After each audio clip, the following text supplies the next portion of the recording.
Solution to the problem of fake news is fact-checking. When you see wrong information presented as a fact, you can simply tell your friends about it online and call out the source. Given the continued proliferation of fake news, however, fact-checking won't be enough. For some media scholars and journalists, the use of the term fake news itself does not help solve the problem. It only leads to confusion as to what is news and what is not. Worse, it allows people who spread fake news to give blatant lies some sense of legitimacy. It is about time to discourage the use of the term simply because news cannot be fake.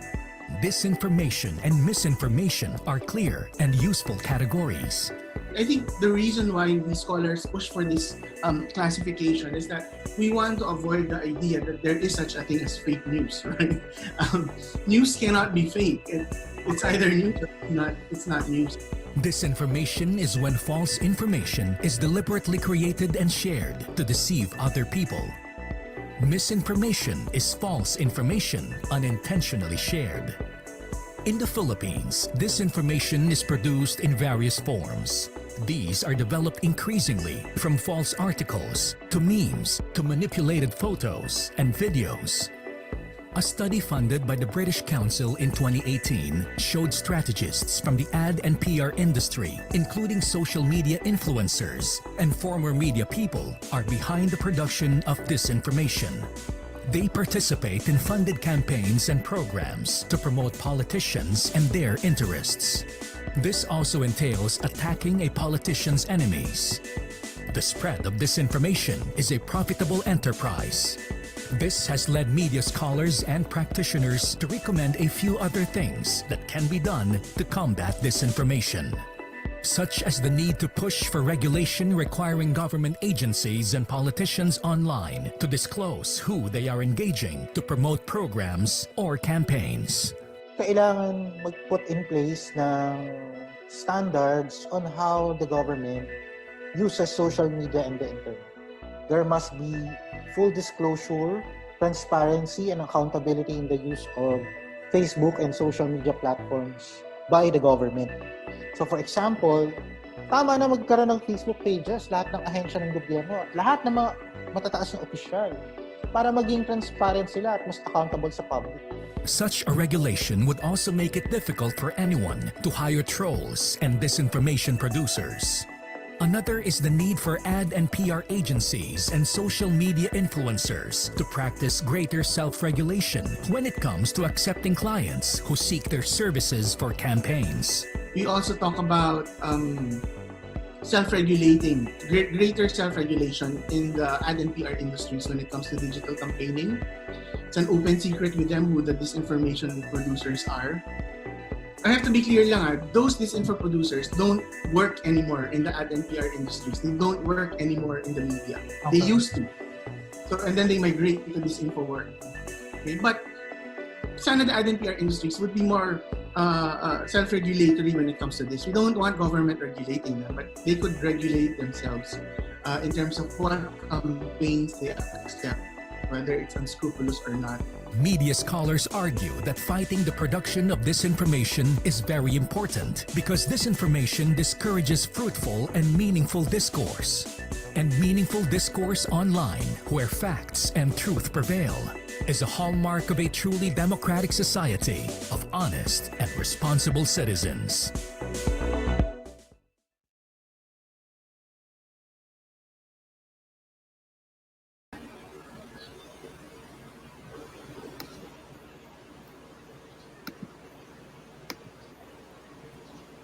Hello. Good afternoon po. Welcome to Ganern.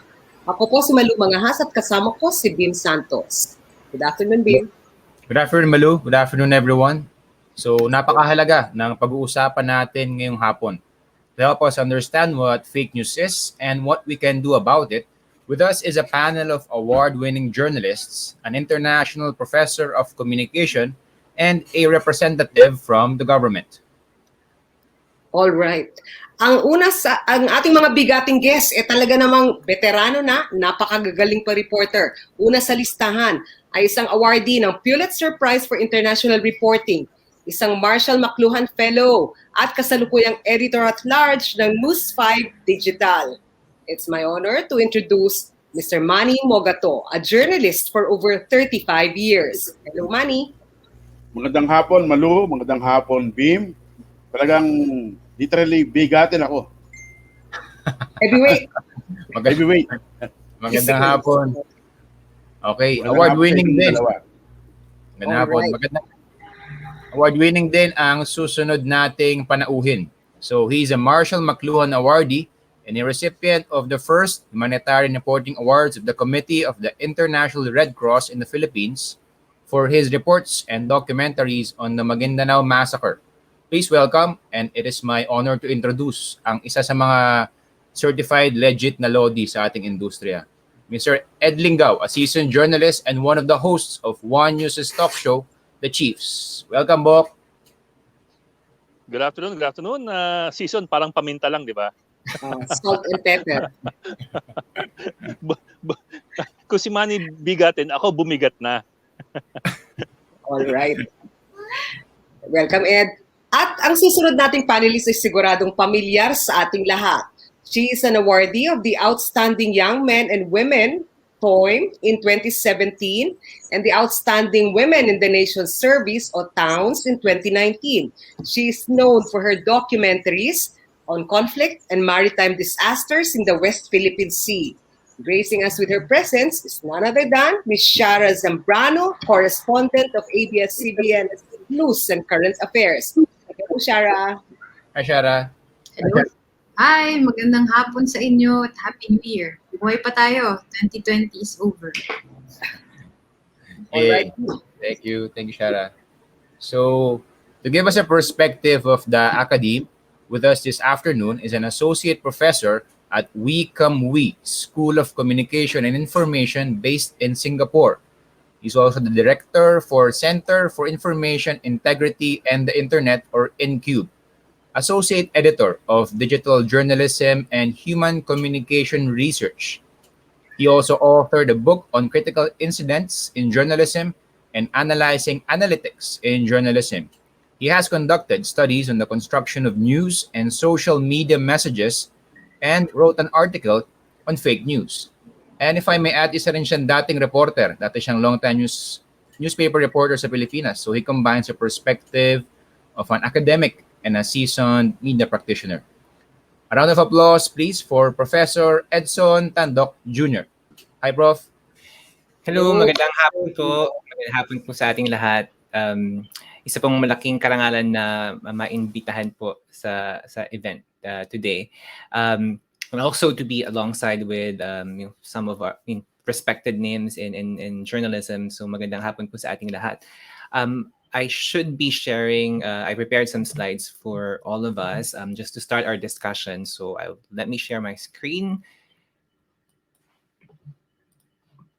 At sana po ay nakikita niyo yung nakikita ko ngayon sa screen. Yes. So I think my task for today is just to start the discussion and talk about no definitions, right? We hear fake news as a term all the time. It has become something that we hear in regular conversations.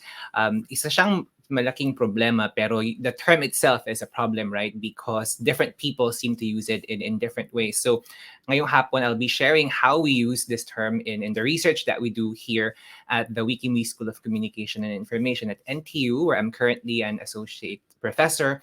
A few days ago, we also launched our new research center, the Center for Information Integrity and the Internet. So sakto po yung topic natin today sa mission po nung bago naming research center dito sa NTU. So one of the core areas of research that we're focusing on is fake news. So ano nga ba yung fake news and how is it different, right, from all the other terms that we hear?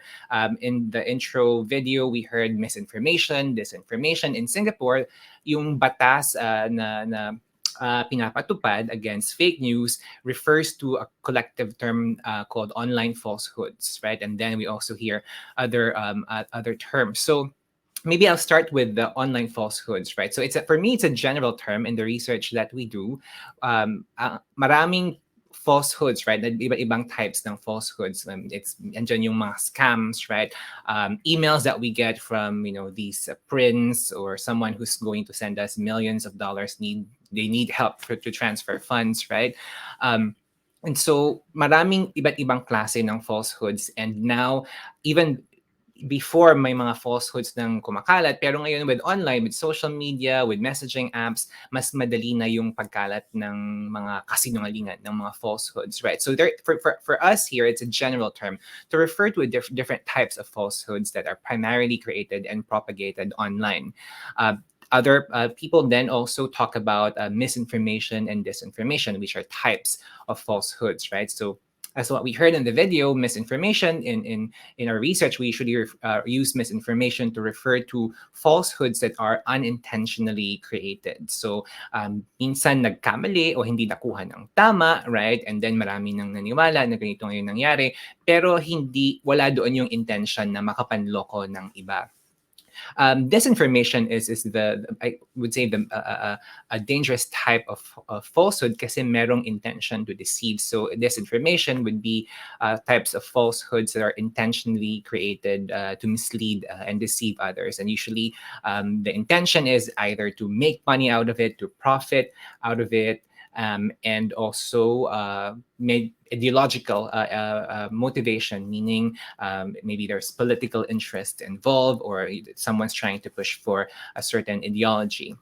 So how do we fit fake news into like this ecosystem of falsehoods, right?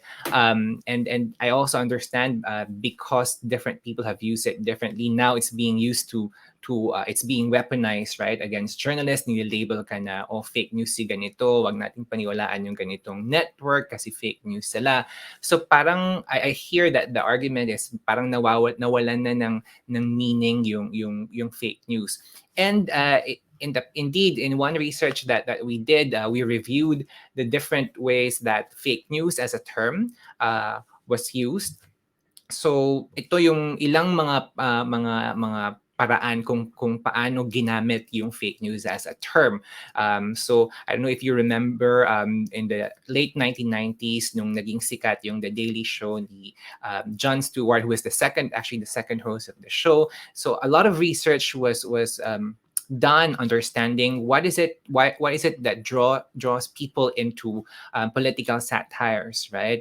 And actually, do people get informed when they watch political satire? So a lot of scholars, a lot of researchers labeled political satires as fake news. And then you're also familiar with parody sites, right? For example, The Onion, right? Where it's parody, so nakakatawa siya dapat, and they're using the news format to deliver humor. And so a lot of studies also referred to news parodies as types of fake news, right? So over the years, we were seeing that the label, at least before 2016, the label fake news has been used in different ways, right? From native advertising or advertorials to manipulations and fabrications, or even Photoshop photos, right? So again, the term seems to have been very elastic in the past several years. And then 2016 happened, right? The US presidential elections, dun talaga naging buzzword yung fake news, right? And then ginamit na siya ni former President Donald Trump in his speeches, right? So nagkaroon ulit ng ibang meaning yung fake news, and now we refer to it as referring to falsehoods that look like news stories and are able to mislead some people.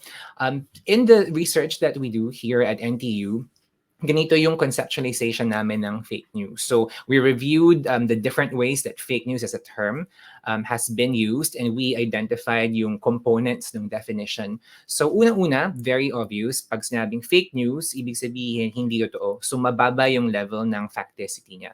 Ibig sabihin mali yung information, hindi accurate, hindi tama, right?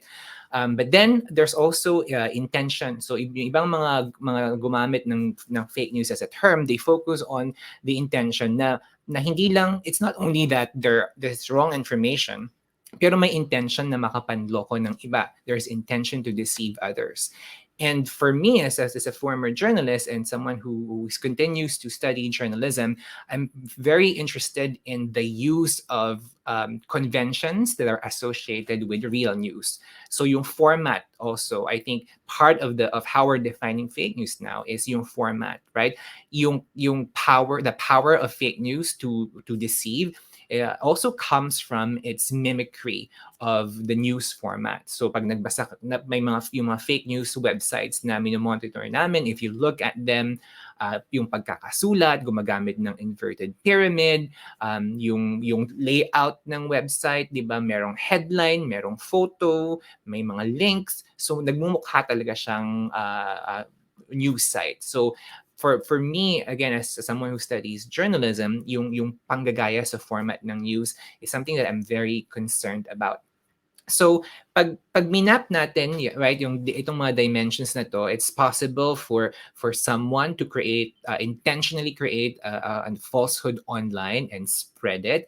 So nandun yung intention, andun yung falsehood, but maybe they use a different format, right? Maybe they're leaking, a fake memo or leaking a fake letter attributed to someone, right? So for me, that's an online falsehood. That's a form of disinformation, but it doesn't really fall into the category of fake news. So for me, it's important to make these distinctions because it gives my research some focus, right? So otherwise, hindi natin alam kung ano yung inaaral natin.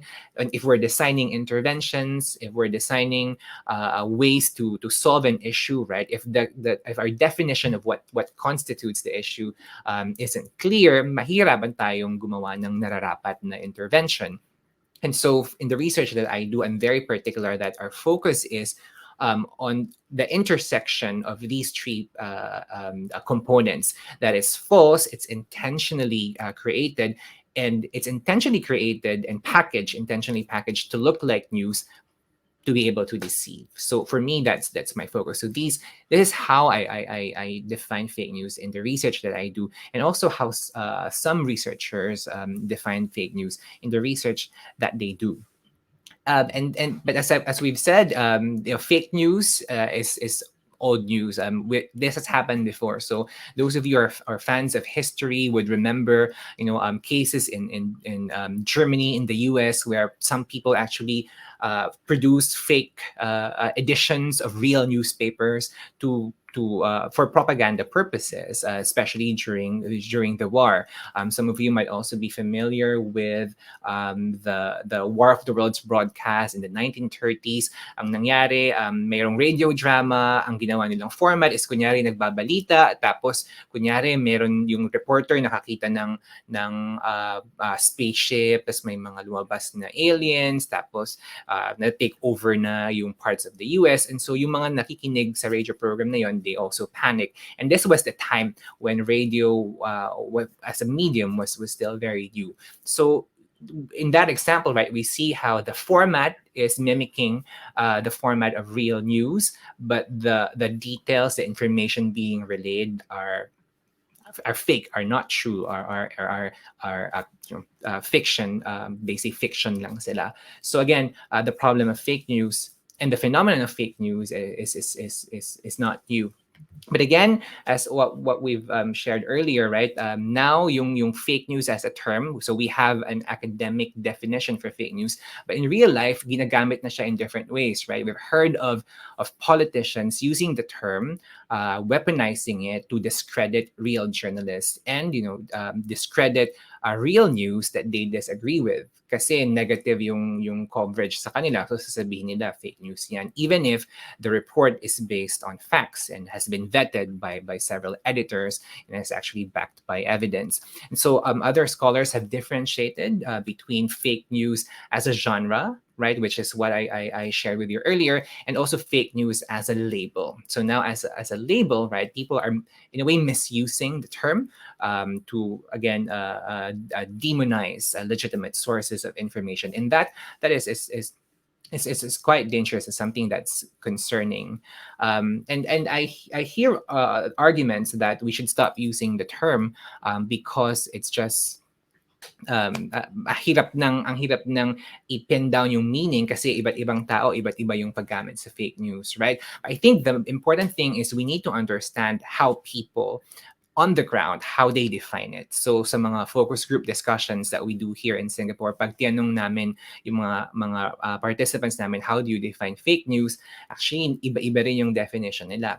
Ang interesting thing kasi is even our definition of news is changing, right? For us, former journalists, current journalists, as students of journalism, we have a common definition of what constitutes fake news, right? Pero ngayon nag-iba, right? Now that a lot of us are getting our news from social media, minsan breaking news sa tweet, are we classifying a tweet as a news story? And if we do, pag pineke ba natin yung tweet, does that then qualify as fake news? So I think it's important for us to really understand on the ground what people are saying, what are they thinking, how are they defining this term, and what does this term mean to them, for us to be able to make meaningful interventions and for us to be able to start addressing this issue.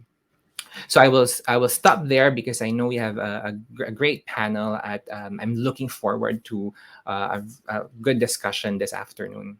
Maraming salamat. Maraming salamat, Professor Tandok.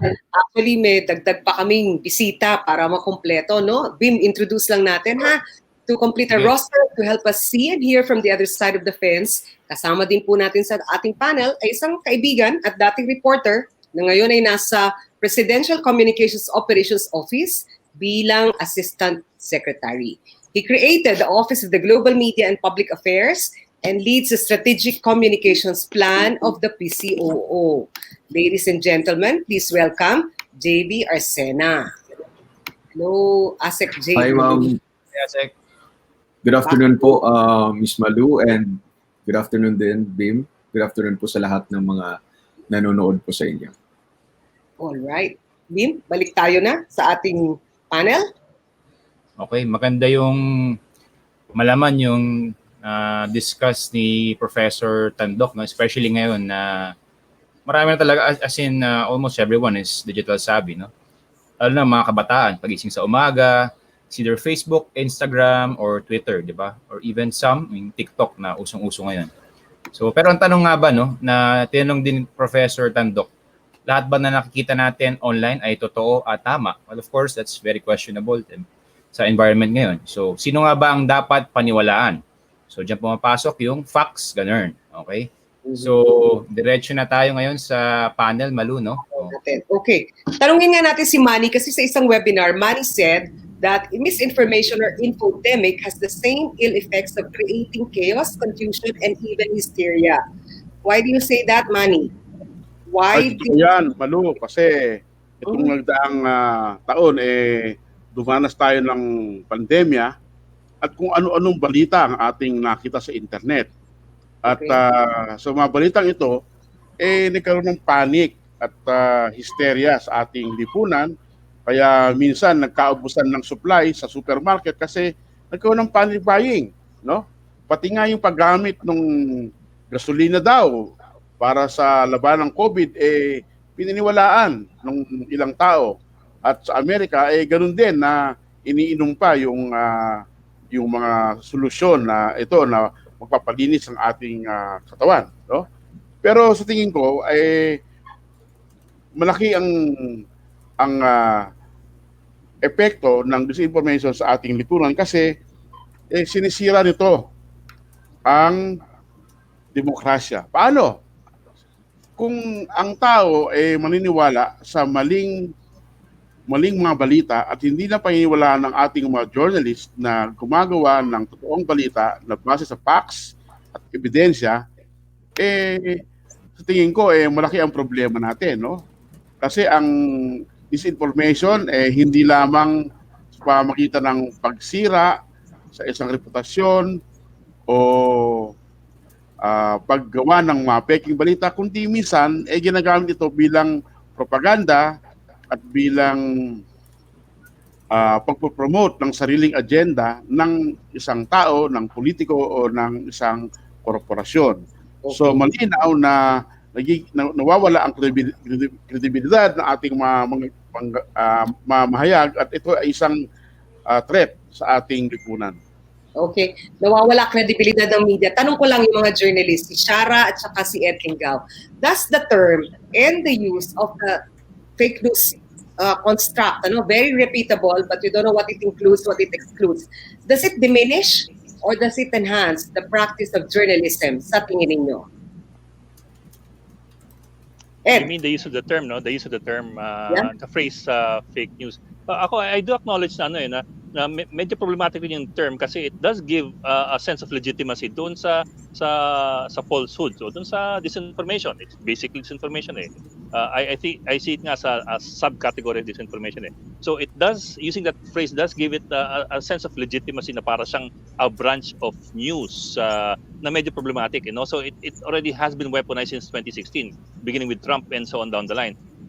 Pero kasi ako rin, on the other hand, sa tingin ko, there is still the need kasi to identify, acknowledge, and categorize, and therefore, and in that way, address the issue na may kind of disinformation that is disguised as news in terms of format, in terms of symbology, in terms of signage and all that.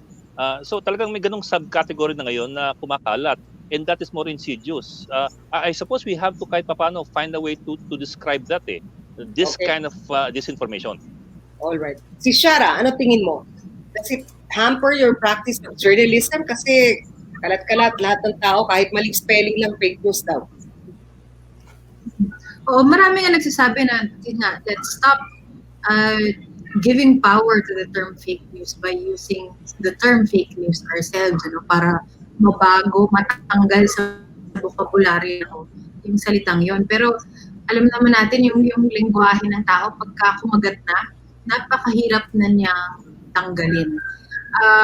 Tanong mo kanina kung nagagalit ako pag narinig ko tinatawag na fake news yung trabaho ko, trabaho ng mga kasama ko sa profession. Ako honestly, natatakot ako kasi alam kong yung mismong pag-introduce ng konsepto ng fake news sa lipunan ay sadya, may nagdisenyo nun.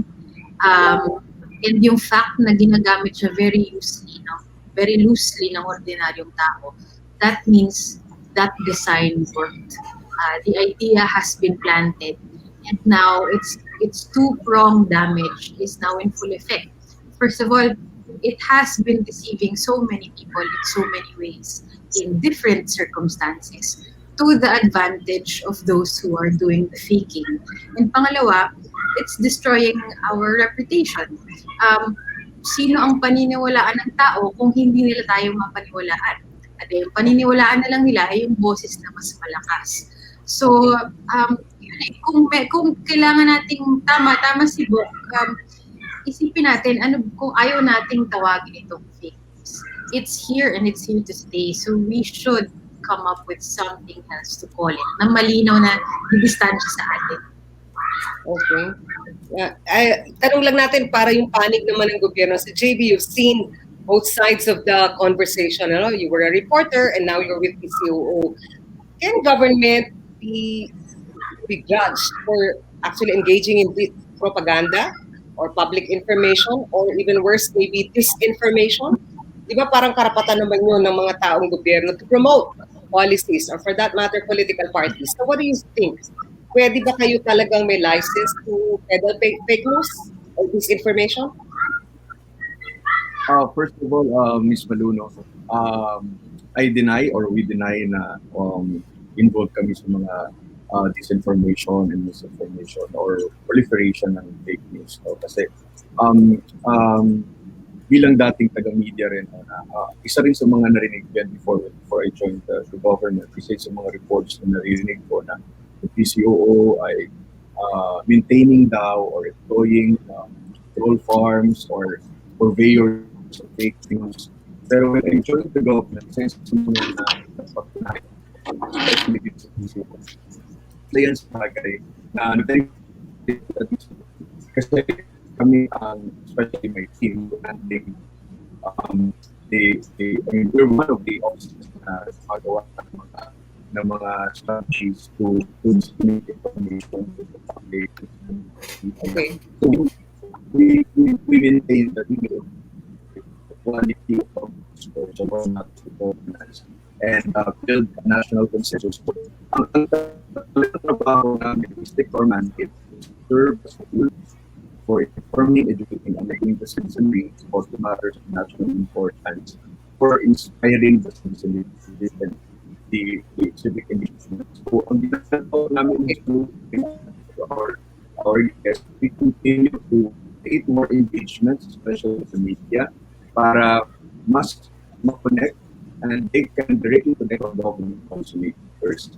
And we have campaigns then, like to counter disinformation, kasi kami rin sa government, we're also victims of, we are also victims of disinformation. So we're also engaging with the public through the use of campaigns, anti-disinformation campaigns like what we have now. We have the Dismiss Disinformation, and for truth naman para hindi mo kabataan natin to counter disinformation. Again, yes ma'am, again, itong threat na itong fake news or disinformation, talaga rin nakakabahala. Kahit ako, kami dito ay nababahala natin because first, disinformation can cause can threaten public safety, can cause distrust to our institutions, not only government institutions, but also media. JB, meron kaming, well, ipapasa ko kay Bim, kasi mukhang merong isang question na parang gusto mong pag-usapan. Bim, may katanungan kaya na gustong puntahan na sunod? Siguro we could tackle siguro a case study na very recent, yung issue nung pag-red tag nung AFP sa 27 na UP alumni. So anong takeaway niyo ron? Is it outright na fake news, disinformation, or wrong intelligence, or in terms of how it was presented siguro and how it was reported by the media? Do you think yung mga ganong issue, it could have been reported better? Or anong tingin assessment nyo dun sa particular na storya na yun? I think Sir, all our panelists are very seasoned, white and parang salt and pepper pagdating sa defense speed o coverage ng security sector. So, one look tayo, Manny, then Shara, then Ed. Actually, kung pwede magtanong, gusto rin magtanong kay JB. This is not on JB's point. We're looking at this story, yes, parang example na it's not the citizens or journalists or bloggers na posibleng may problema at inamin naman, to be fair, nag-apologize. Pero yung question ng disinformation katulad nito, what did you think about it? May report ba ng maayos ng media? Yung concerned parties ba inabot at tinanong muna anong pwedeng gawin ng mga taong bayan? Manny. Alam mo, si Bim, tinanong ko dyan kung gagawin namin sa News 5 yung storya nung listahan nung military na nilabas. Ang sabi ko Bim, teka muna Bim, check natin muna yung veracity, yung authenticity nung listahan, kung totoo nga to o hindi. So, yun ang ginawa namin, check, double check. Siguro, tinawagan yung opisina nung military na ito ba, authentic, saan nyo nakuha to, tinik nyo ba, tama yung detalye. At siyempre, yung mga pangalan na nandoon, nagsalita na. At sinasabing, hindi sila naging NPA, hindi sila namatay, hindi sila nahuli, hindi sila kulong. So, lumalabas na may mali doon sa listahan, sinasabi naman ng military nung una na tama yung listahan nila. Kaya siguro yung mga reporter nagbase lang doon sa sinabi nung news source, sa ngayon yung military. Pero kung kinounter-check, tinawagan yung mga nasa listahan, lalabas na may problema yung listahan. So tingin ko, tama din yung pagkaka-report ng media na pinoint out na may mali doon sa ginawang listahan. At yun nga, nagalit si Defense Secretary Lorenzana at may mga general na tanggal sa kanilang posisyon dahil nga sa listahan ito. Okay. Shara, ano tingin mo doon, yung red tagging? I think si Bim may gustong i-focus na ilang questions. Bim? Yeah. Kasi yung iba mga abogado, yung iba mga journalist, ano? Yung iba naman mga guro at gusto nila mag-file ng cyber libel case. Although na-take down na yung post, mukhang meron pa rin sapat na naapis, ano? Yung mga nasaktan ang reputations, nalagay sa panganib ang mga buhay, pati mga pamilya nila ay nag-alala. What did you think? Red tagging could justify information like this? Ano yung dating sa'yo nung naganap? Well, first of all, hindi siya fake news dun sa level ng pagkaka-announce ng military kasi it's an erroneous maling information na binigay nila. Kumbaga, pero paano ba ito? Ang ginawa kasi namin, halos sabayan nung pinangalanan ng mga lunan. Tapos may pinangalanan din silang napakaraming universities. Alala ko na nag-attend ako no virtual press conference na pinangalanan yung mga universities. Kasama yung mga university na pinasukan ko. Siyempre, yung instinct mo ay, naku, malaki to, kailangan nating i-announce na pinagbibintangan itong mga the biggest universities of the country. But then you have to stop and say, hindi pwede, dahil kung mali ito at hinayaan natin, we will have just held the wrongful information just extend its life. So hindi namin nilabas agad yung story yun. We contacted lahat ng mga colleges, lahat ng mga universities na pinangalanan and waited for them to come out with their own statements. Saka lang namin sinabayan. Para that way, number one, alam na ng tao na pinag-ibintangan ng militar itong mga institution na to. At pangalawa, nandoon na kasabay kagad nila yung denial ng mga institutions. So, nasa tao na. How will they discuss this further? Okay. Bim, may follow-up pa tayo? Okay. Actually, gusto kong tanungin si Professor Tandok. Kung sa usapin na to, di ba may categorization ng whether it's misinformation or disinformation. So, kung papasok ka sa pagbabansag, does it differ kung sino yung arbiter? Kasi for example, sabihin ng military na itong list na to is just a product of faulty intelligence. So, pwedeng pumasok na misinformation. Pero pag tinanong mo naman, syempre, yung mga nasa listahan na yon, meron silang pinanggagalingan na they're being, of course, politically persecuted, na kumbaga information is being weaponized. So, it's disinformation. So, sa ganitong aspeto ba, sino yung pwedeng maging arbiter, or is there even one category na pwedeng mong pabagsakan, gamitin pag ganitong usapan? Mahirap sagutin yung ganito tanong kasi minsan at least sa point of view namin na inaaral tong mga ganitong pangyayari, right? Hindi natin madaling ma-determine yung intention behind sa pag-release ng certain information, diba? So ang hirap i-distinguish, right? While we think na yung intention ay importante sa pag-classify kung ito ba ay misinformation o disinformation, ang hirap na i-pin down kung ano nga ba yung totoong motivation. The most we can do is speculate, and usually speculation is not enough. And so others focus on the harm, especially the tech companies, for example. If we examine kung paano nila dinidefine yung problema sa fake news, at ang focus nila eventually after several years, ang focus nila ngayon sa definition ay tungkol sa harm. Kung meron bang harm na naidudulot yung isang post.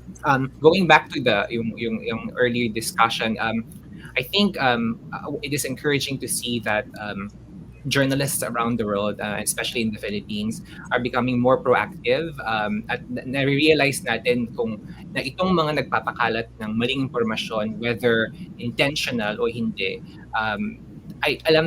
they're very smart. Alam nila how to play by the rules of the news media. Alam nila what will look newsworthy for us. Alam nila kung paano kunin yung attention ng news media. So we have to be careful na hindi tayo nagagamit, kumbaga, because I think we need to revisit yung mga standards natin of what is newsworthy, and I think it's important for us to really engage in verification. Noon, nung nag-aaral ako in my first years as a journalist, I also believe na, okay, I give this one side, I give the other side, and then the audience will make the decisions for themselves kung sino paniniwalaan nila. But now I mean, our role as journalists, we need, I think, to guide our readers and our viewers, because it's too much to ask from them to make that decision, kasi wala naman silang access dun to the kinds of data that we as that current journalists have access to. So I think we need to be careful na hindi na we're not just, we're not just transcribing what people are saying, right? We don't want to be just a mere transcribers of what people are saying, but we need to digest and analyze and really make sure that we only let through our gates information that has been vetted. Okay. Pwede bang dalhin natin sa usapan si ASEC JB? ASEC JB, alam ko hindi naman sa PCOO galing yun, but have there been discussions in the Office of the President, in the PCOO, na how do we handle a problem like this? Kasi ang record, over 50 lawyers who had been red tagged had actually been injured and killed.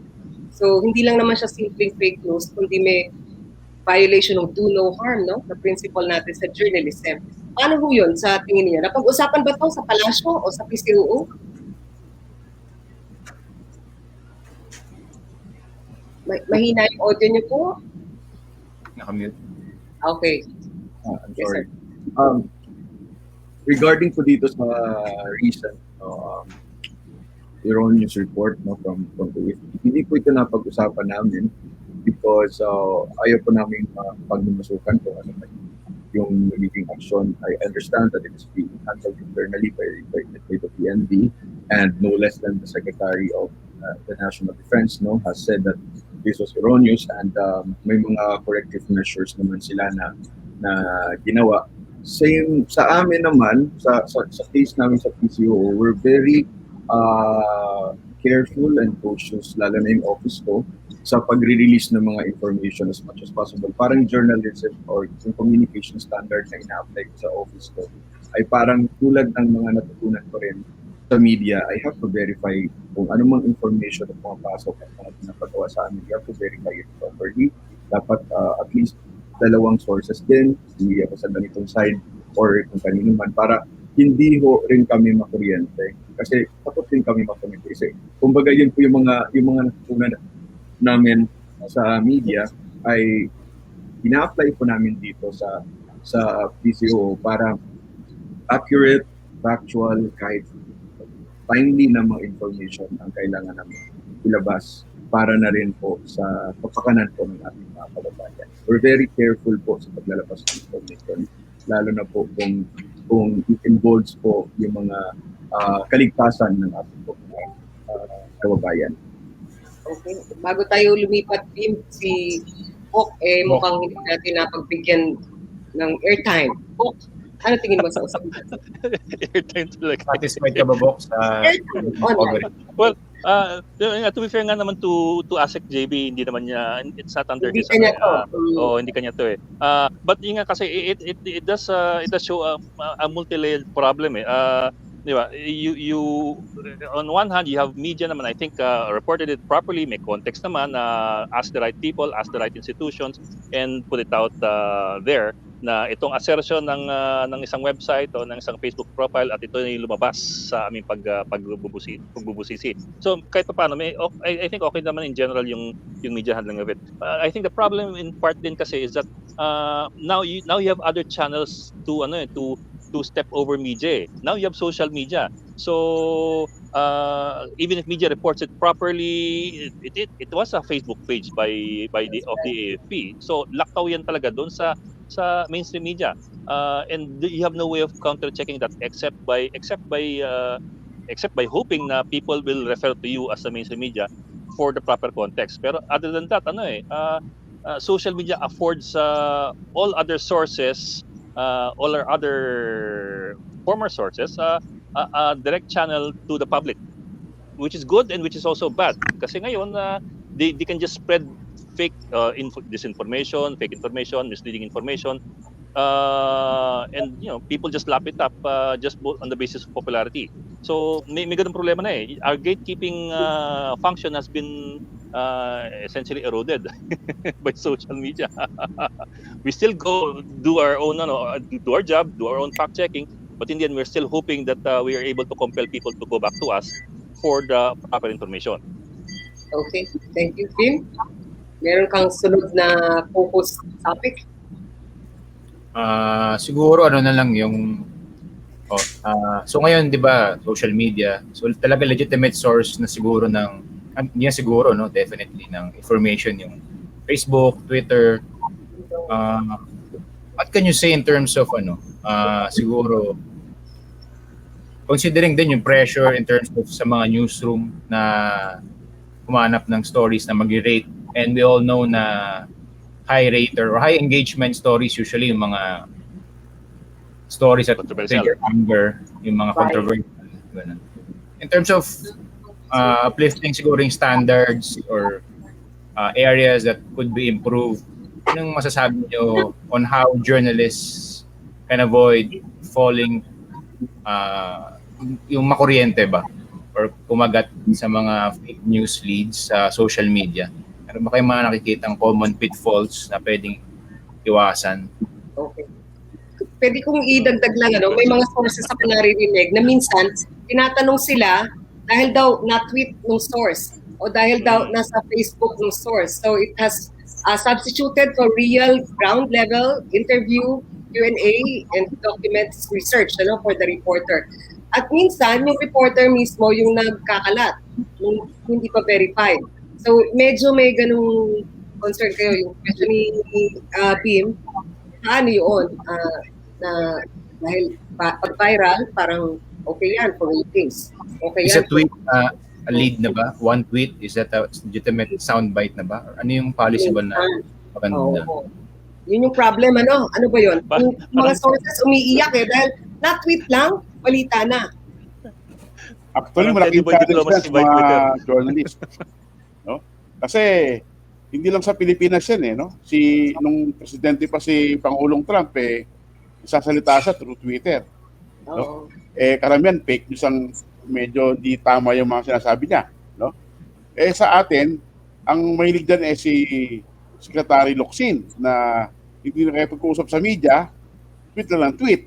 So ang hirap talaga ng mga reporter sa DFA na kumuha ng impormasyon base lang sa Twitter. No?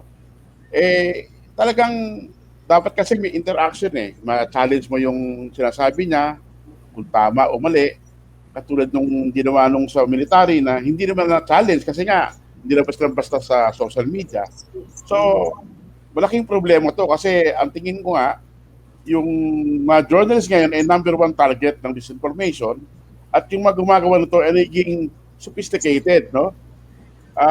Minsan, halos totoo o tama yung mga detalye at meron ng konting maling detalye. So, mahirap talagang iwasan. Minsan, sa pagkamadali at yung mga reporter ngayon nakatunganga na sa social media o naghahanap ng viral, talagang hindi maiwasan na magkamali at malabel silang fake news ka ng mga readers o mga audience. Okay. So, fantastic. Lalo na kung may speed, parang to be the first. Unahan yan Just quick, kahit na hindi correct. Parang gano'n. Ano ba yun? Anong observation nyo doon? Parang dati yung media, legacy media, would be the reference or record, media of record or reference. Tapos susunod yung ibang social media platforms. Ngayon, parang bumabaliktad yung mundo. Pag lumabas sa social media, hahabol ang legacy media. Dahil ba kulang sa panahon, kulang sa effort? What does that say about us?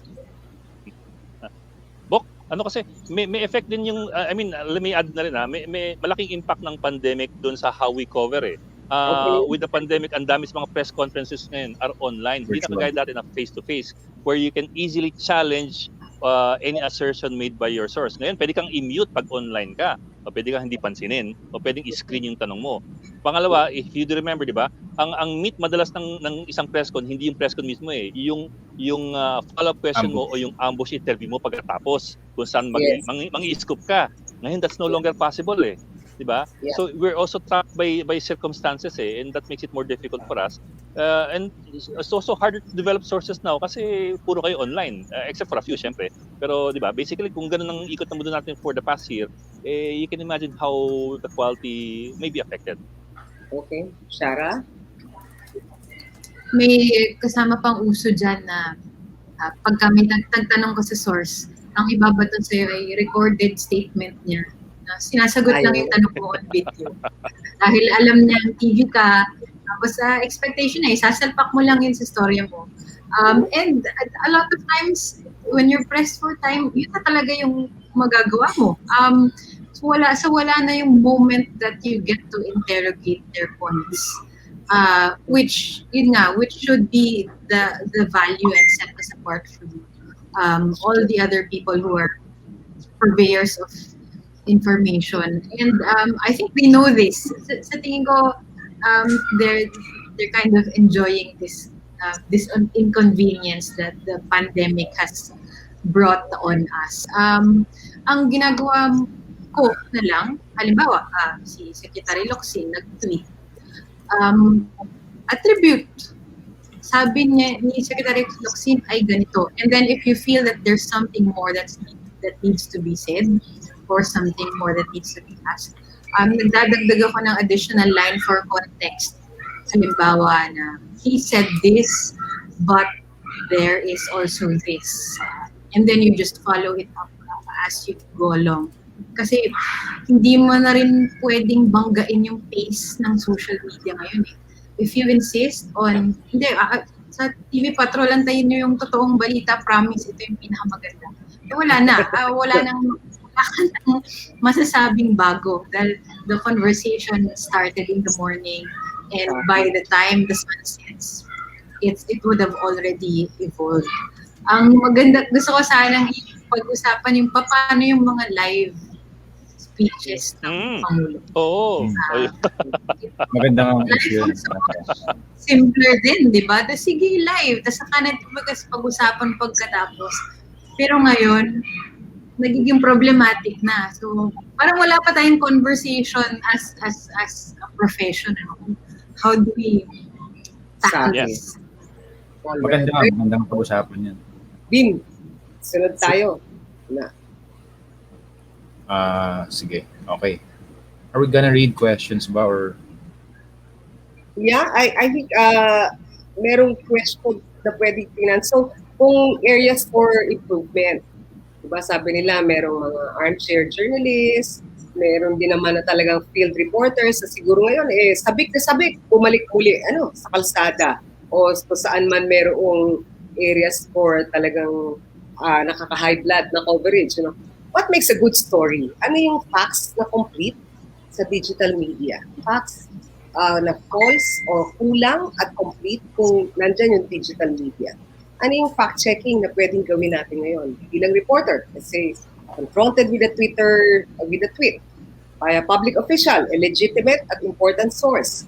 How do you do fact-checking in this day and age? And when do you say a complete story is already on hand? May ganun ba na parang editorial references o baka pati mga editor na hihilo at nag-iingat, basta kailangan mo yung storya na yan, kahit hindi quick and correct, quick lang, pwede na. Nagbago kasi yung schedules natin with online and di ba? Dati kasi alas 5, sarado tindahan, Storycon, tapos ilalatag yung dyaryo. Ngayon talagang updating mo real time you handle websites ba? Di ba? You can see that the deadlines are now 24 hours. So you never get it perfect. You just want to try to get it as perfect as you can at that particular time. Yun lang that does sometimes lead to some problems. Pero I don't know how to answer that. May mga katanungan na yata, Bim, you want to bring in our audience and then we can go back to some of the topics. Hello? Yes, Si Mogso. Wala yun kasi sa panahon ngayon, dito lumalabas yung galing ng mga editors sa Okay. Yeah. paghimay ng balita, no? Pagbigay ng Alright. context. Kasi alam mo yung mga bata, medyo hilo pa yan, no? Sa dami ng impormasyon na pumapasok sa social media at sa kung saan-saan, talagang may hilo yan. Wala silang oras. So ang direksyon dapat manggaling sa desk, sa mga editors. Yung una-una, yung mga editors mo, mga nagdaan yan sa field work, no? So may mga sources na yan. So pagka may tweet na galing sa isang opisyal, pwedeng yung editor ang bumuo ng storya na tatanungin kung di man yung opisyal na yun, nakilala niya, siguro merong opisyal sa loob ng opisina na kakilala siya to verify kung totoo nga yung sinasabi, no? Mm. Yung sourcing, yung importante rito, yung sourcing, yung contacts, yan lamang na lamang yung ating editors. Kasi mas matagal sila sa field at mas kilala nila yung mga tao. Okay. Miss Okay. Lulu, may dadagdag lang po akong konti. Opo. Yeah. Go. I think ang maganda po sa hindi naman maganda, I mean pangit ang phenomenon ng fake news, pero I think it's provoking a paradigm shift, revisiting a lot of our assumptions sa journalism bilang isang former journalist. Iniisip ko rin dati, sobrang obsessed ako sa scoop, kailangan mauna, kailangan Oo mas nga. diba? If we think about it, tayo lang sa mga journalists ang nag-uusap kung sino yung nakauna sa balita. Ang maaalala ng mga tao ay sino yung nakakuha ng maling balita at sino yung nagkamali. So I think yung kultura ng scoop, I think is something that we need to revisit. It might be at the expense of accuracy. Isa pang iniisip ko din, walang ready na sagot, pero yung pong idea ng fact-checking, may posibilidad din na the more traditional news media engage in fact-checking, we might be amplifying or becoming complicit in the spread ng fake news. Kasi posibleng hindi naman nila nakita yung original fake news, pero dahil pinalita natin, so ngayon nakita na nila, at dahil pinaniniwalaan nila itong taong ito, hindi nila paniniwalaan yung fact-checking natin, kundi yung nabalita nating fake news. So, iniisip ko, sa pagbabalita by fact-checking or debunking something, we might be providing oxygen to fake news na otherwise hindi naman dapat makakarating sa larger public. So, isip ko rin how to best deal with that. Okay. So, Vin, may mga katanungan na ba tayo o ibang topic ulit? Sunod na topic. May question lang tayo from, makilala nyo to, si Aris, excuse me, Aris Gutierrez from the Si Aris. Manila Times. Yan. Ito ang tanong niya, whoever wants to take a stab at this, so ito ang tanong niya. Can government officials be prosecuted for spreading false news or for deliberately engaging in disinformation, considering that they were sworn to an oath that they will faithfully discharge their duties to the best of their ability? Engaging in falsehood is not being faithful to duty. So, anong tingin niyo doon, guys? Ako, Okay. may sagot na ako dyan. Okay. Okay, sige. Number 1, RA 6713, Code of Conduct and Ethical Standards for Public Officials. Pasok ka na dyan. Number 2, Revised Penal Code, Article 154, Section 18. We actually have a provision on spreading false news in the Revised Penal Code. It's an 8-decade-old code, pero it's already there. So, dun pa lang, meron ka ng dalawang pantuhog for spreading fake news or false news. Okay. Saka, si Mocha Usod ay nademanda na sa pag-spread ng fake news. Maalala mo, dinimanda siya ni Senator Villanes sa Ombudsman. Yeah, but I think that was libel, no? Libel ba ginamit? Hindi, yung sinasabi mo, yung Code of Conduct. Okay. Okay. 6713.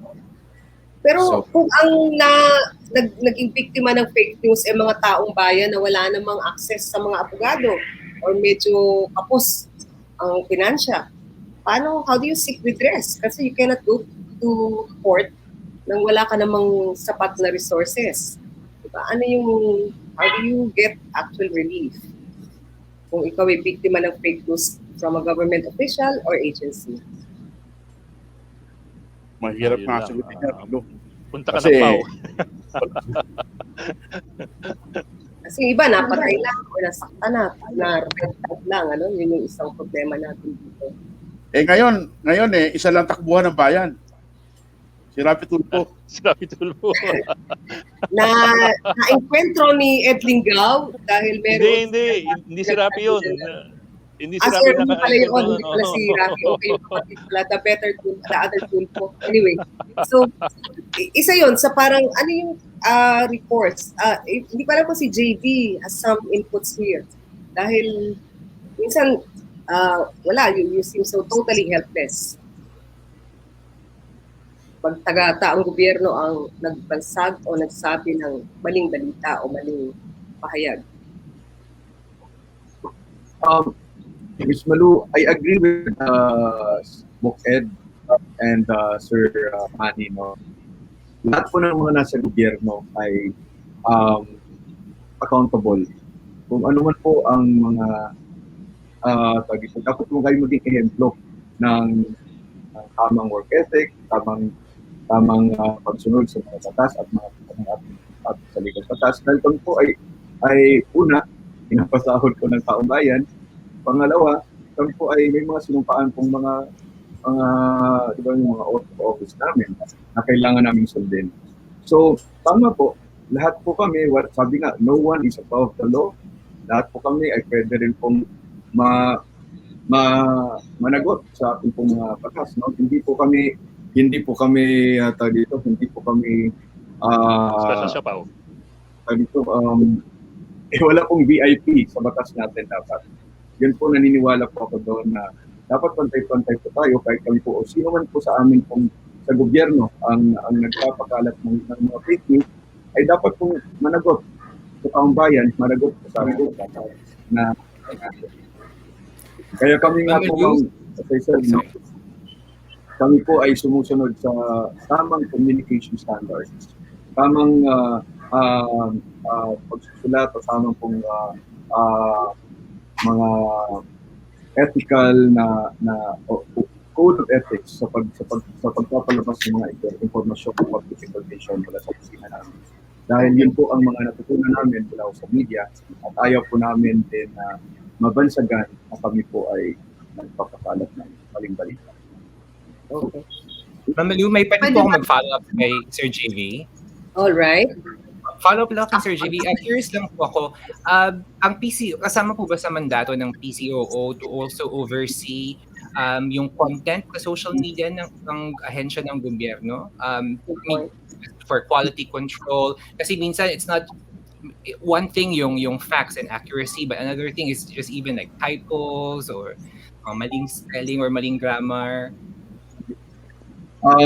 Hindi po, Sir Edson, hindi po namin hawak yung mga iba't ibang pages ng gobyerno. Ang hawak namin ay yung mga PCOO pages o yung mga attached agencies ng PCOO ang pwede namin i-administer or i-manage na office.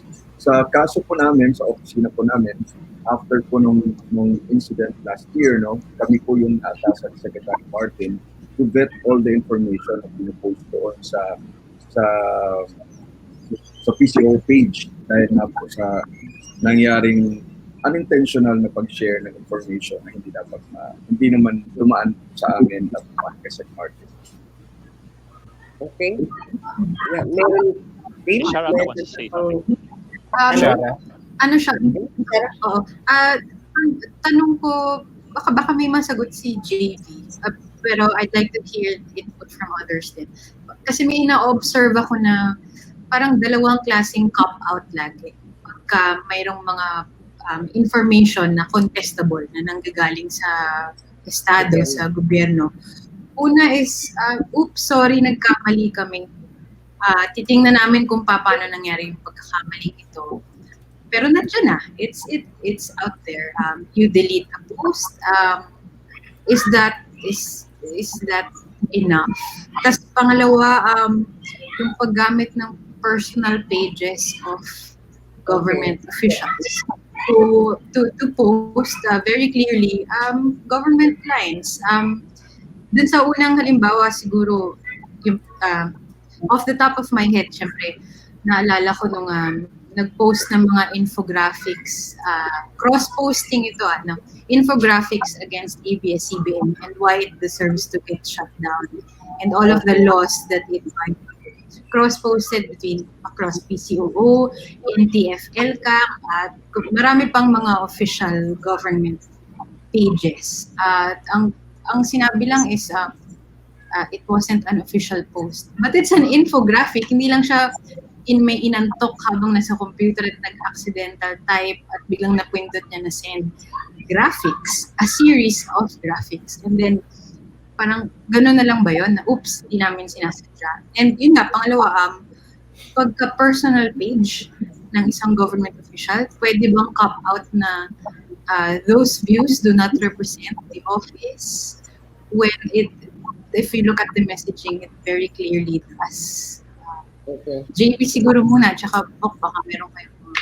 So si JB, si ASEC JB, sorry ASEC JB kasi parang I think mahalaga yung tanong ni Shara. Kasi minsan parang do you really have right to do private social media accounts? Kasi nakikita namin yan na walang klarong policy kayo. Kasi when you speak as public officials. Meron po kami polisiya dito sa PCO, ma'am. Una-una, social media, we remind everyone sa PCO na dapat po ay sundin yung mga etiquette sa lahat po ng mga social media standards ng isang public official ay dapat pong sumunod sa mga ganong pamitunan. Balikan ko lang po yung sinabi ni Shara nung na po dun sa isang personal, yun po ay kumbaga, we continue to acknowledge that the assertions made by that certain official o kung sino man po siya, o kung sino man sila, were done in their capacity as a private individual and not acting as a PCO official. So again, ang stand po namin is doesn't reflect in any way, hindi po siya nagre-reflect ng views ng PCO. So sila po ay kumbaga, they're given the right then to exercise free speech as an ordinary Filipino, as any of us is given as well by our laws and our... Pwede ba yung lumusot? Parang dalawa standard sa inyo? The official and the personal? Kasi halimbawa, yung isang official sa inyo, magre-red tag siya, kasi sabihin, personal perspective niya yun. Pero official siya eh. And it could do no harm, di ba, the principle. And you're supposed to be embracing the entire Filipino people when you do your public information efforts and not divide. I just don't know, parang kung kayo yung nag-usap doon. Hindi po namin pinangin mga usapan, ma'am, yung mga personal po nila ng mga stand. Again, ito po ay kanilang mga personal opinion, since they're also entitled to their public, to their personal opinion, or bilang parte ng kanilang freedom of, we do not use PCO platforms din sa aming mga personal opinion. So hindi naman namin sila makontrol sa kanilang mga personal opinion. And again, we do not condone yung mga pagkakamali na pag-share sa mga content from the personal page to our PCO page. That's the reason why we enter the picture, Kami po ang nag-get ngayon ng mga information na gusto i-post sa PCO page to use or to utilize our malaking following, So to make sure na to make sure na verified at fact check yung mga information na napo-post namin. At hindi naman po ulit, hindi po namin kinukondon yung mga mali-maling cross-post. Una, minimemohan din namin, sinususpend namin, at nire-reprimand po namin yung mga taong nagkakamali po namin. At hindi po yun tinotolerate yung PCO. ASEC, pero follow-up lang din. Yes, sir. Pero yung ganun nga na issue na on the one hand, you have an official or sa personal Facebook account saying political things, and then you have an official PCO account where you could say na or could spout whatever disclaimers na the view that official posted is not consistent with your message. Pero ikaw ba, you don't see an issue in that in terms of namamodel yung kung ano mang message ang gusto niyo iparating? Kasi sabihin niyo na this is the message of the PCOO, pero on the other hand, is official na hindi mo naman made-divorce yung personal from his government responsibility eh. So is this an issue or hindi ito no bearing itong usapin na ito sa inyo na there's a conflict between yung personal opinions expressed and then whatever official line that you need to conform to? For me, Bim, meron. Ako kasi talagang I do not use my personal page, no, sa pagdating sa paglalabas ng mga let's say mga nakakasira o yung mga information na may kumbaga may mali siya, no? Kasi as I said kanina, no, na talagang maingat ako sa paglalabas ng information, lalo na kung ito po ay nag-involve ng public safety o kaligtasan ng ibang tao. For me then, ganun ako. I mean, hindi ko sinasabing tama yung ibang tao. Kaya sabi ko, for me, kailangan kong sumunod sa mga sinumpaan ko. Kailangan kong sumunod sa mga mga ethical standard bilang isang public official sa pag-post ng mga information, lalo na dapat nga kami mag-set as a good example sa sambayan, lalo na sa paglalabas ng information as a good communication. All right. May follow-up ba doon? I promise to be very brief. Very brief. I think lang kasi it doesn't help that the chief executive himself is very fast and loose with his facts. I mean, we've seen it in the last 4 years. Talagang when he spouts things in his speeches, in his addresses, talagang maraming sumasabit. And people just take it for granted na he's probably joking or he has access to information that we don't have, and sometimes even the military uses that excuse na parang the president has access to intelligence that we don't have, and that's the military. Ganun eh. So from there pa lang, kung may ganun na, and of course the president is immune from suit, so wala siyang problema doon. No matter what he says, he gets away with it. But with that as an example, as the chief executive, how can you ask other people down the line to behave? Yeah, to be like JB. Kasi remember, may coup-platters daw sa media. Meron ngayong red tag ng mga alumni ng UP na NPA daw. So parang when do we see an end to all these things na hindi naman pwedeng sorry na lang. Sabi nga ni Shara, nagkamali, we will look into it. Or personal nila yan. Kasi parang minsan, reckless imprudence resulting in mayhem or danger to personal lives and reputations. Paano yun, JP? Is there a way you could move this story forward and have some parang agreement na masyadong makikipag-away kung hindi naman sapat ang mga batayan? Wag naman kumbaga wag don't push people to a corner na wala naman kayong sapat na batayan. I cannot speak on. I know, JP, but I'm sure you're at the receiving end. Pero remember, if PCOO people had called out, disclose po pati PCIJ and yung JP na mga coup-platters. Wala naman kaming ganung ginawa o pinlano. Ngayon naman yung red tagging, and I'm married to one of those listed, para for disclosure. Pero parang you would think na you have all the resources, intelligence funds, and then the PCO has a fairly significant budget, the Office of the President even more. Tapos ganito yung mangyayari, tapos sorry na lang. Ganun ba, Shara? Yung ibig mo sabihin? Oo. Yung feeling ko is na baka ang question ko is, sige, you make one or two mistakes. It's an evolved format. It's exciting to be posting things, but a lot of times yung hindi personal opinion yung pinopost, kundi maling facts, just outright lies. And does an apology cover that? And siguro yung parang what protection do we have, or what protection does the public have against things that have already been released? Okay. So, tama. Mahalaga yun. Pag damage has been done, ika nga ng ibang tao Yeah. na tapos sorry will not be enough, ano? Kasi, Pero palagay ko, it's beyond the JB's pay grade. Oo nga. Funny, Beyond JB's pay grade. Pwede pang pasabihan yung presidente tsaka yung USEC. At Pero maganda yung sinabi ni Shara kanina na yung conversation about how to cover yung president, especially in issue ng live tweeting. Kasi case in point, I think everyone is familiar. There was an incident before na si Joseph Morong ng GMA News, whom we also invited, unfortunately nakapunta.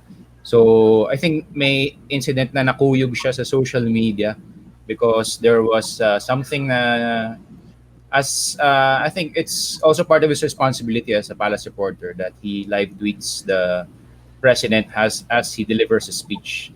But it so happens that this particular claim, I think it has to do, if I remember correctly, with the vice president, was an outright falsehood. So instead of calling it outright, I think he was called out when he tweeted it, and then there was nothing by way of providing context or anything. But siguro, so I lay that out sa mga practitioners. How do you approach yung ganung anong diskarte? Kasi I think in some newsrooms may, besides nagla-live tweet, I think the practice is meron siyang backup na fact checkers. Okay. So what's the best practice in terms of approaching yung ganung president na sabi nga ni Book, no, who's fast and loose sa mga sinasabi? Talagang sabi ko, no? sabi ni Box. Sir, si Ed po nagsabi nun. Okay. Pero sabi kasi ni Dr. Tandok, yung reporter ay hindi lang transcriber. Mahalaga. Pero at tayong mga journalist, we are trained to report based on evidence at may context. Lagi may context yan para hindi maligaw yung mga readers natin at saka yung mga viewers, no? So dapat nating isa-isip na laging may context yung ating report kasi hindi lang maintindihan yan Bakit importante? Ano ba yung kabuluhan nito sa buhay mo? Bakit siya ganitong sinabi? So lagi may context dapat. Huwag laging tandaan natin na reporters lagi may context. Paano kung 30-second news, Manny? Tapos 30 yung tatapusin mo in a day. Pwede pa rin context yan. Maski one line, no? Maski maiksi. Imposibleng hindi kasi dapat mong paintindi sa mga mambabasa o sa mga readers o sa mga viewers ano yung importansya, ano yung significant itong sinasabing balita. Okay. So, ano yung fact-checking, yung tanong ni Kim? Paano yung pwedeng best practice dito? Live coverage, tapos naka-air na, and then you have no time but to really just catch up, with what the source is saying or the official is saying. Tapos talaga naman siyang legitimate, important source of news. But in some countries, diba, they ban or they don't air coverage of, let's say, Donald Trump for a while kasi parang kung ano-ano pinagsasasabi niya. So they don't air his clips. Pero dito, we've not done yet, I think we're very polite and deferential to our public officials. Na pagka public official ka, ikaw source ng balita. Yung ba?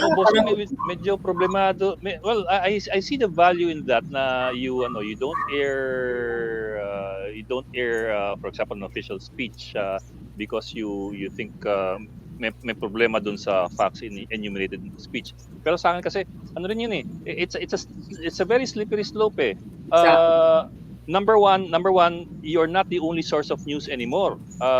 There's social media and they're going live on social media.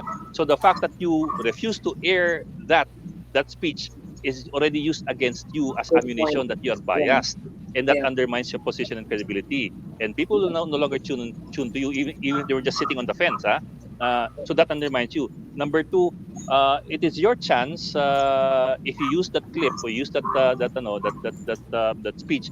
It's your chance to question assertions. That's the only way you can question assertions. If you present what he said and then and then challenge it. You cannot challenge something you never presented. Yeah. Diba? Yeah. So that is your way of fact checking. Yeah. You can't ignore it. I agree. I mean, that's a very good point. Dapat i-ere. Kasi mga public statements ito na official. Pero maybe work harder or faster to do the fact checking. Para naman hindi masyadong walang context yung sinasabi ni Manny. Would that be part of the good practice steps you can do? Saka Malu, hindi mo pwedeng i-censor eh. Wala naman. Dapat i-ere. I think I agree na dapat i-ere. Pero yung kumbaga hindi yung magmadalian at parang tipong race to the who gets it first. Parang ganon. Parang dapat siguro may annotation. No? Ina-annotate ng journalist, ng reporter, ano yung sinasabi ng news source, kung presidente man yan o sino man, no? Pero dapat hindi mo siya i-censor kasi meron tayong freedom of speech. And I think for that matter, all types of sources, right? Private sources, political opposition, lahat sila. Dapat may ganun ding pagiging maaga at masinop yung ating media, no? Na kung hindi pa verified, di sabihin hindi po verified. Yung mga ganong klase na may konti lang context, ika nga ni Manny, a line could mean a lot of things, ano? Pagka-context ng issue. Anything Ako, tingin ko, to the defense of the field reporters, kailangan, they cannot do this alone. Halimbawa, si Morong, you know how many things the president says in how many minutes. Oo, kung hingin ko yung reporter at i-digest na yung isang linya, at i-contextualize niya, he will have already missed 15 other things that might even have been bigger than what he's trying to chew at. I think the conversation has to happen in the newsroom. How do we do this? Dapat may katandem na si field reporter na, sige, ako daga-konteksto, ibato mo lang ng ibato kung anong meron. O kaya itimbre mo lang na this needs to be verified at kami na bahala ang maghahabol. I don't think it's a realistic expectation na iatang mo sa balikat nung naandun lang na naririnig niya for the first time lahat nung sinasabi niya yun. So yeah, mag-usap siguro. I think ganun nga siya, I think parang ganun na yata yung setup in some newsrooms na besides the field reporter. If I'm not mistaken, I think there's an social media team na I think nagpa-fact check nga dun sa mga sinasambit na katagaan ng Pangulo. Pero balik lang ako dun sa sinabi ni Professor Edson kanina. Maganda yung sinabi niya na to revisit yung culture ng scoop. But I think ngayon sa situation, if I'm not mistaken, di lang din scoop yung umiiral, but yung buzzword right now especially sa mga social media team ng newsrooms is high engagement. So I think the more nangyayari ata is the more inflammatory yung statement ng Pangulo, the higher the potential for engagement. So I don't know if it's something that parang I don't know if something that could be addressed kasi on the managerial level sa newsroom. I think especially ang lente nun is social media traction, di ba? So I don't know how you maybe you could share how newsrooms are grappling with this, the tension between high engagement na possibly fake or possibly mali, pero ayun, going to the side of what is truthful. How do you wrestle sa ganong competing factors? Oo nga. Paano ba yun? Are we hindi lang ad revenues, audience share, clickbaits, ano? Parang ano ba yung mga key performance indicators natin ngayon? Anong tingin ng mga reporters at editors? Does that matter? The more inflammatory, more views and likes and shares. Yun kasi ang business model ngayon, Malu eh. Oo nga. Paano business model? Explain mo sa akin, mga audience. Tingin ko, hindi maiwasan yan eh kasi importante pa rin yung revenues sa mga opisina, sa mga news stations at sa mga dyaryo, especially online. Pero dapat medyo bawas-bawasan yung medyo controversial na would provoke the people to anger or iba, no? Kasi minsan hindi mo control yung emotion ng tao eh. So dapat din tignan kung ano yung magiging impact sa mga tao. Yeah, isip ko din dapat we should, I think that yeah, especially top level editors, we should reflect on the decisions that we make. So okay, kung nagla-live ang isang prominent politician, alam natin na maraming potentially maling claim ang masasabi sa pagla-live feed niya. Bakit natin kailangan i-carry yun ng live, right? Is it for just for the engagement? Bakit tayo magki-carry ng live feed ng 11:00 ng gabi o hanggang 1:00 ng gabi kung alam naman natin Wala naman nanonood. Oo, at hindi naman natin ma-fact check agad-agad. At ang danger sa pag-fact check is, okay, we present this o panoorin niyo to ng live, ito yung sinabi, pero hindi naman maghihintay yung viewers na dumating yung fact check pagkatapos, di ba? So I think we're still becoming complicit in propagating inaccurate claims. So maybe I don't know, but maybe the paradigm shift is we should stop chasing for being first. I think nasa social media na yan. But I think we focus yung news organization, we focus on our role on really fact-checking. So ang start mo is not someone said this, but someone said something wrong. Okay, can we do that? Parang baka pagalitan tayo ng mga editor, ano? well, sa amin kasi it helps that we're not very fast eh. So pero just pick up on sabi ni Shara, dapat talaga may katandem yung field reporter kasi yung ating mga boots on ground, they cannot do everything. Lalo na minsan ang pasan nila sandose ng storya na tatapusin, ano? Ilang beses mag-ere at mag-live. Pero ang problema na natitinig namin, ang ating mga reporters, mga bata na sinasabi ni Manny, walang mentoring, walang hand-holding masyado sa mga newsrooms natin. Tama ba yun? Problema ba yun? Lalo na ang bilis ng teknolohiya, nakakalito, kung paano yung synergy o interface in the way we do journalism, as we should, by accuracy, fairness, the standards, and the way that the market compels us to be quick, not necessarily correct, but just be quick and be first. Walang mentoring? Palagay ko, malaking problema natin kasi ang nakikita kong karamihan sa Malacanang reporter ngayon mga bata. So, madali silang mabola ng news sources. Tanggap na lang, hindi maro i-challenge at wala gaanong malalim na source sa loob ng palasyo. No? Tulad nung panahon ng siguro nyo, mga bata rin kami nun. Mga nandiyan sa Malacanang, talagang dumaan na matagal na political reporter. Ngayon, karamihan sa reporter dyan, mga nasa early 20s. Pero I also think go ahead. Sorry po. Yeah. Pero marami ding mga batang reporter ngayon ang I think they're really standing their ground and husay. So I think maybe aside from mentoring, I think isang concept na parang weird na isipin ng mga journalists is to collaborate with each other, is to have some solidarity. Where I think preoccupied tayo na maunahan sila ito, mag-compete, di ba? Pero if you have a paradigm shift na kailangan din nating magtulungan as journalists and support each other, especially ngayon na we're under attack. I think mas dapat nating isipin yun. And part of mentoring is supporting the young journalists as well. Okay, so JV, pwede pa tayong dagdag doon na follow-up?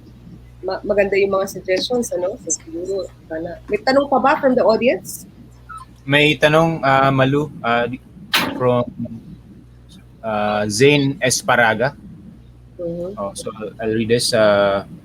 Kung sino man ang gustong take a stab at this. So, ang tanong niya is, nakakapagod na po pakinggan yung quote-unquote, the president is just joking. So, how to handle it po in delivering the news? Tama. So, paano po yun mga kaibigan? Tsaka Student paano yung loan. JP? We didn't elect a joker, di ba? We elected a president. Paano yung kung palagi na lang the president is just joking? Medyo mahirap naman tanggapin ngayon. Tama yung nagtanong, ano? I suppose nasa delivery mo rin yan. The president was joking again. Pero after the joke, what is the truth? Di ba? Yun naman yung sunod dapat na tanong ng media. Parang, okay, if he was joking, what was he not joking about? Ano yung totoo? At hindi Pero yung dalawang parating butas eh. Number one, the president was just joking or wala namang sense of humor. And number two, the president has access to intelligence that only he has. Okay. So don't question it. Tulad ng red tag list. Among other things, ang dami ng best ginamit yan eh. Na ang Pangulo lang intelligence reports. Pero kung yung intelligence report katulad ng red tag list, parang hindi yata confidence building argument yun, di ba? Anyway, okay, so anyway, I think the panelists will answer yung tanong. What do you do with the line? President is just joking.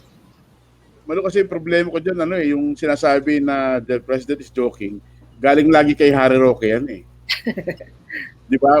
Tamo minsan, nung sinasabi ni Harry Roque na the president was joking doon sa paggamit ng gasolina, sinabi ni presidente, no, I'm not joking. Oo nga. Paano masasagutin nyo? Oo nga. So, si Harry ang nagjo-joke, si Secretary Harry. So, yung credibility ni Harry Roque bumababa dahil mukhang mali ang sinasabi niya. Shara tsaka si, anong tingin niyo doon, JB? Parang, how do we handle, si JB, tama. How do we handle that problem? You cannot always tell the people the president was just joking. Shara? Wala, kahit yung sinabi ni Bok, i-contextualize mo na lang na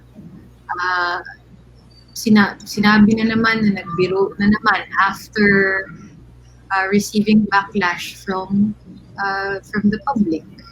And then siguro hanap ka ng evidentiary events, di ba? That would either prove or disprove. Nagbiro ka ba talaga kasi ginawa mo talaga at some point eh. And there was nothing in his prior behavior or prior decisions that would prove that he was actually serious. Yung pagsabi na nagbibiro siya ay storya din. And it's up to us not to be parang defeated by, shucks, nagbiro na naman, so wala nang storya. Part pa rin yun. Wala lang pala akong sense of humor, ganon. Ang boring ng mga media at ng taong bayan. Hindi maka-appreciate and joke. JB, paano gagawin natin doon? Ba't palagi yung sinasabi the president is just joking to get out of a difficult situation? The president has ever since adopted kasi a metaphorical and colorful language whenever it's speaking. So this is very natural sa kanya, even before he assumed the presidency.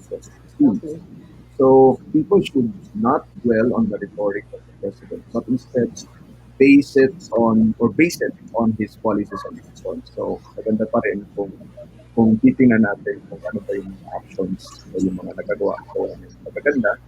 So on our part, we continue to relay lang and highlight the positive positions and pronouncements of the president on matters of relevance, particularly against COVID-19. Secretary Roque, on the other hand, continues to clarify all pronouncements through his briefings and information and communication programs for everyone's welfare na rin. Okay. Siguro, sabi ko lang, parang ang pwede yatang follow-up dyan is, okay, kung the president's just joking, pero yung mga sitwasyon naman na the president contradicts himself, diba, sabi niya, whiff of corruption, mga 20 na yung natanggal, pero nasuspend lang o pinaalis, then maya-maya, i-recycle, diba, parang whiff of corruption. Okay, president would say na parang, hindi, si Professor Joe Masison, kaibigan ko yan, I was a socialist. Ngayon, galit na naman siya. So parang, ang isang difficult yata dito is maybe if the president is always joking, maybe the media naman has short memory or would just focus on events and we don't put, as Manny said, the context. I think some of our media is really doing yung timeline, what he said, ano yung nangyari, parang gano'n. Pero we tend to also have very short memories na parang report event for event without taking into account, hindi lang yung jokes, but also the dissonant messages of the Bossing, let president. me add to that. Just to add to that, for example, kasi the president has repeatedly said na I've been losing 3 to 4 policemen every day sa drug war. Yeah.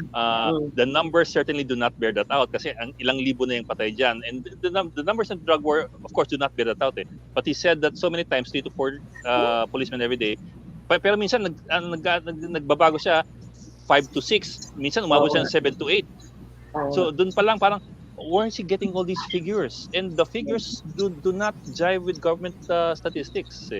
So dun pa lang parang it does take a certain kind of editor or a reporter to put it all together and say na there's something wrong with this narrative. But that should be done by us. Okay. So Shara, anong tingin mo doon? Again, back to the role of the help from the newsroom, and leadership from the editors. Yung kasi kailangan i-resolve din ito dahil yun nga, the expectation of that whatever the president says is or used to be automatically policy. So again, it's yung sinasabing joke only, parang nagiging cop out na naman ba ito? And how are we supposed to determine which is policy and which is a joke? That's a very important distinction to make.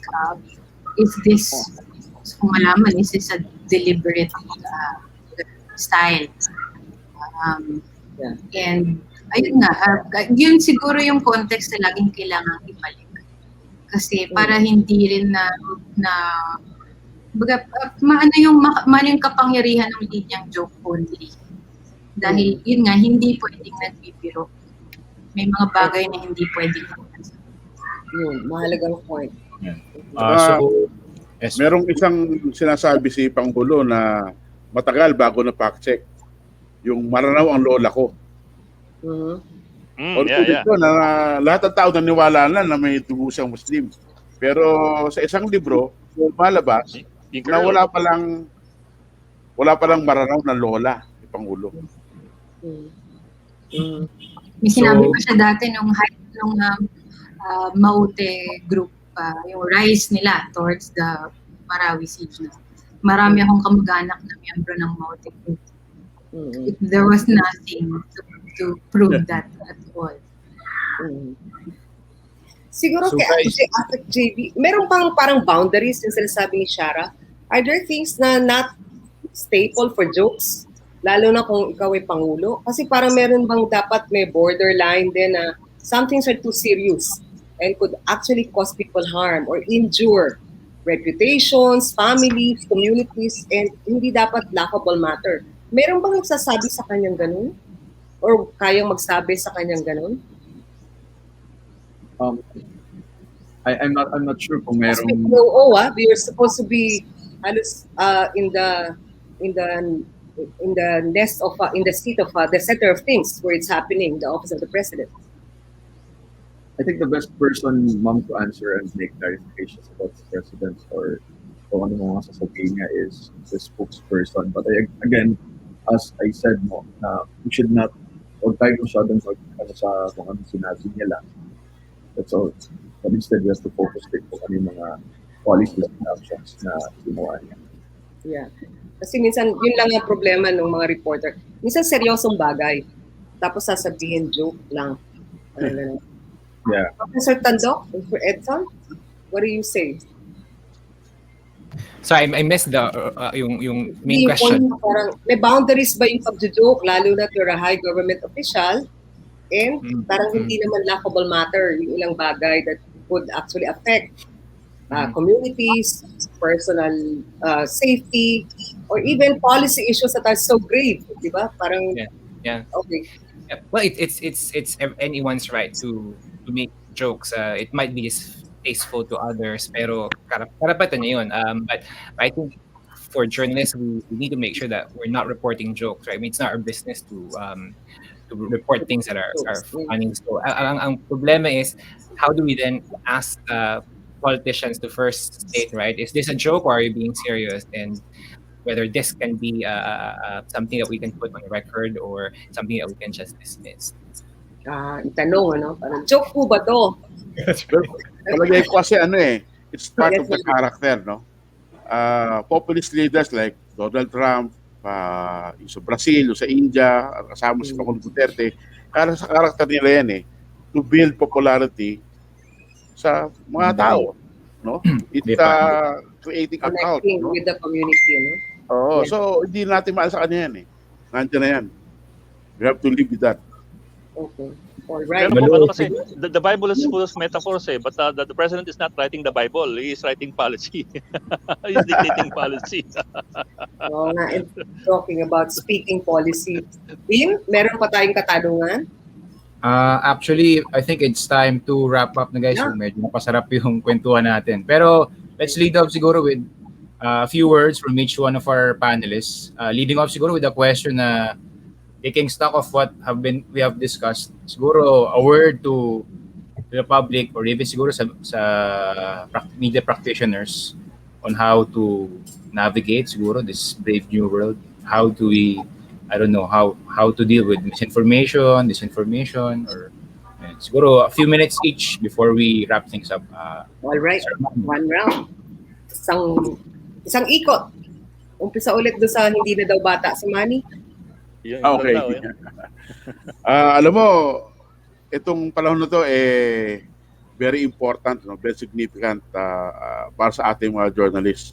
Dito lalabas yung ating talento, yung ating skills sa pagbabalita, no? Kasi may survey yung Reuters Institute last year, no?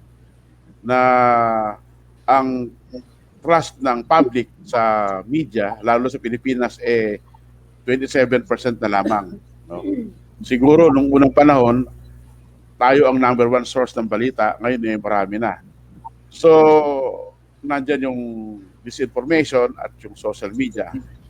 So, maaari nating ma-restore yung credibility natin sa tamang pagbabalita, being very accurate, being fair, transparent, at impartial, no? Yun lang ang dapat nating tandaan.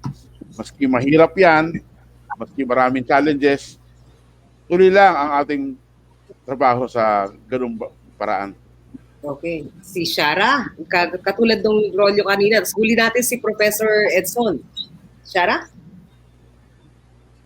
Well, yun, nasabi ko na rin yun dati, na the best way to fight for journalism is to be the best journalists that we can be.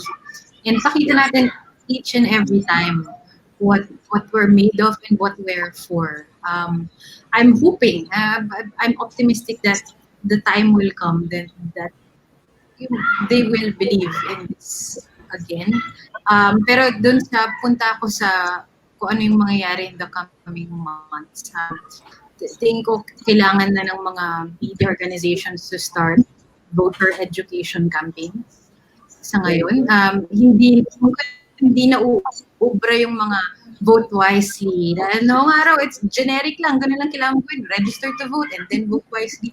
Ngayon, voter education needs to include this information. Na, huy, maraming manloloko sa inyo ngayon, ha? Maraming manloloko sa nanay nyo, sa tatay nyo, sa kapatid nyo. At ito yung mga signs na kailangan ninyong bantayan para hindi madengo yung mga mahal nyo sa buhay. Tingin ko, in the previous elections, nag-iffy pa tayo. Hindi naman sigurong nagsisinungaling na.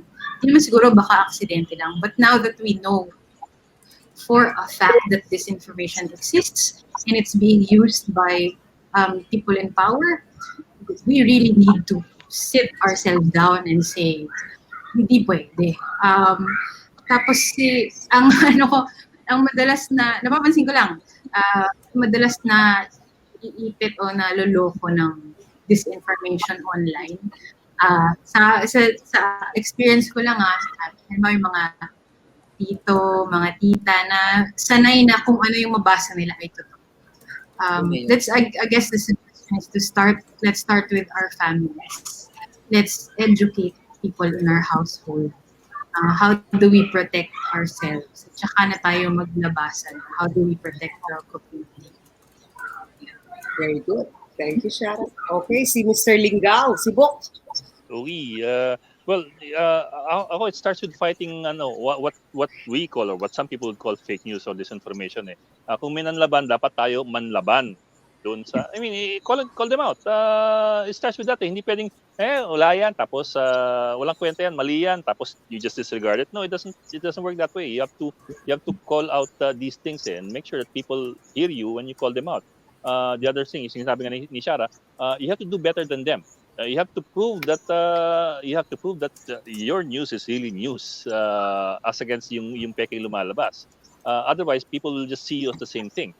And lastly, yun nga, the need to, I hate to use the word educate, pero the need for a better conversation between us, the supposed gatekeepers, and the general public. Basics say what is news, why it's necessary, and what's the difference between news and social media. Kasi you come across a lot of people saying na buti na lang may social media, hindi ko na kailangan ng ng mainstream news. Yung ganun ba? Okay. Parang yun pala yung hinahanap mo, hindi hindi balita. Chismis. They forget that social media is a platform for networking. That's how it was. That's how it was put together. So it's really a platform more than it is anything else. So it's a platform for just about anything that your friends in your network will put together for you. And of course Mark Zuckerberg. So they tend to forget that. And even reporters forget that. You will come across a lot of reporters who will tell you now na hindi sila nagbabasa ng dyaryo. Hindi sila nag-check ng websites ng news. They just look for what comes out in their social media timeline, and that is wrong, and that's what everybody else does, but reporters are doing that as well. So all these things put together. All right. Okay, thank you, Ed. And now si Asek JV. Yeah, please. Asek. Thank you, Miss Malu. Thank you, Dim. Thank you, karangalan ko po na makasama kayo dito lahat, lalo na si Mok Ed, Sir Manny, and Shara, Sir Edson. Kami po sa PCOO, we're very open. We are willing to work with the different sectors, lalo na ho yung media, para ho malabanan ang fake news. As I said, we have a lot of initiatives to counter disinformation. We have the Dismiss Disinformation. We have the Lead for Truth. We created a lot of, we create engagements to like the virtual press, virtual tours, the report tours, to connect or to directly connect our media with the policymakers para ma-clarify nila lahat at masagot yung anumang mga katanungan pa na dapat na ma-clarify ng media at magkaroon ng malinaw na sa kanilang pagbabalita. But again, we encourage the media to still hold individuals accountable, exercise your freedom of the press, freedom of speech, but only utilize the truth. For government media sa amin, we carry the government side, yes, but we are always on the side of the truth. But we must also hold public officials accountable with the truth. Huwag tayo takot sa isang democratic bansa na ito, no, na ginagawa ngayon, isang patunay that that democracy in the Philippines is vibrant. So since we have to hold the public officials like me accountable when we know the truth. So, but as a government, since we use the public funds, the people deserve nothing but the truth. Kami dito alam namin yun sa opisina namin. The people and the media can call out or control the government or control of the government accountable when fake news proliferates. But tayo rin po sa media, dapat we must also call out private individuals and organizations for spreading fake news. Ako ay naniniwala ko that the best inoculation against disinformation is an educated, engaged, and informed society. So we must have a whole of nation approach or effort. The government, the private sector, civil society organizations, the media can work together, can collaborate together, or can collaborate to foster critical thinking and media literacy. Kasi talagang nakakabahala itong problema sa fake news. Hindi lang po ang media ang may problema sa fake news, kami rin po sa gobyerno ay biktima rin po ng fake news. For example, sa sektor ng media, you can refocus your programming on educating, informing, and entertaining the public. The private sector then can consider ramping up their ground-up initiatives to have greater private-public cooperation with social media networks or network or tech firms. So all the sectors can establish an independent, we can work together to establish an independent and non-partisan fact checker. That's sabi nga nila sa isang ideal world. So right now, meron po kami mga kasalukuyang existing mechanisms. We have the FOI, the Freedom of Information. We have again the business information, the use for truth, the media engagements like virtual presser, reporting tours. But now we're also pushing for the media workers welfare bill or act that seek to ensure that the media workers shall at minimum be paid the wages, allowances, and the benefits provided by law to workers. So kami po, aside po sa paglaban sa fake news, we're also promoting the welfare of our media workers. Yun lang po, again, pwede tayo magsama-sama, we can collaborate, magkaisa po tayo para labanan itong panibagong sakit ng ulo sa ating bansa. All right, salamat Asek JB. And finally, I think Professor Edson, ano po ang parting shot natin? Opo. So, sa akin lang, I really appreciate kung gaano kahirap maging journalist ngayon kasi dati nung panahon nung reporter ako, usually ang default mo if you need authoritative information, correct information, you turn to official sources and official spokespersons. Ngayon, yung mga official sources minsan sila rin yung nagbibigay ng mga maling impormasyon. So, mas mahirap maging journalist ngayon kaysa dati, pero mas mahalagang magkaroon ng mga responsableng journalists ngayon sa panahon ngayon. And one way to make sure that we have, and again, in the Philippines, we don't have a short supply of good journalists and responsible journalists. Dito lang sa panel, we have really responsible and good journalists. So I think fake news, itong problema sa fake news, binibigyan tayo ng pagkakataon to revisit within the journalistic field, yung mga assumptions natin before, yung mga practices natin, ano yung pwede nating ma-improve, ano yung pwede nating baguhin. Kasi if we keep on doing the things that we do, right, meron tayong bagong threat, meron tayong bagong problema ang kinakaharap. So we cannot keep on doing the same things that we've been doing before. Hindi na sapat yung he said, she said. Now audiences, you make up your mind. Hindi na yun sapat. Now we're seeing that we're doing fact-checking. Kailangan nating sabihin, ito sinabi ni ganito at mali ito, hindi totoo, hindi ito back ng science, walang ebidensya. So you need to be more conscious of these things. You need to think whether it's time for more collaboration between journalists instead of more intense competition. Pero yung pangailangan ng mga responsabling journalists is very pronounced sa panahon ngayon. Kaya sa halip na bawasan ang mga journalists o ipasara ang mga news organizations, mas dapat nating i-empower at supportahan yung mga journalists kasi not because they're perfect, journalists are not perfect all the time, pero may mekanismo ng accountability ang mga journalists. Kapag may mali silang na-report, alam natin kung sino sila, pwede natin silang tawagan, pwede nilang i-correct kung ano man yung mga naging pagkakamali. So I think instead of relying on unreliable sources, we need to empower and support our journalism. And also, it's not enough that we ourselves support good journalism, but we should encourage others to also, magbasa tayo ng balita, kumuha tayo ng impormasyon sa mga legitimate news sources. At kapag may nakita tayong fake news sa social media, shinare sa atin ng ating kaibigan o ng ating kamag-anak, hindi sapat yung manahimik. Kailangan we will be more proactive in correcting misinformation and disinformation as soon as we encounter them. Okay. Maraming salamat po. So there we have it. Salamat ho sa pagdalo sa ating talakayan ngayon at maraming salamat talo sa ating mga panelists. We hope we were able to enlighten everyone and give you a deeper, broader, siguro more enlightening view on issues that had been tackled today. Siguro para sa media, ang sense ko lang mahalaga yung word ni Professor Tando na collaboration. I think we will rise or fall from the burdens of technology, yung competition, yung problems with sources, and yung dami ng problema ng bayan na dapat i-cover kung hindi tayo magkakaisa. So anyway, I mean, that says a lot about both frontline as well as newsrooms. Pero, Bim, sara na natin to. Tapusin na natin. Sa mga nanood sa atin, munting palatuntunan. Salamat at sana marami kayong natutunan. Lalo na kung ano ang gagawin laban sa mga maling impormasyon. Muli, ako po si Bim Santos, patnugot ng PhilSTAR Life. At ako po si Malu Mangahas. Sa susunod po uli na talakayan, sumali kayo sa amin. Magandang araw po.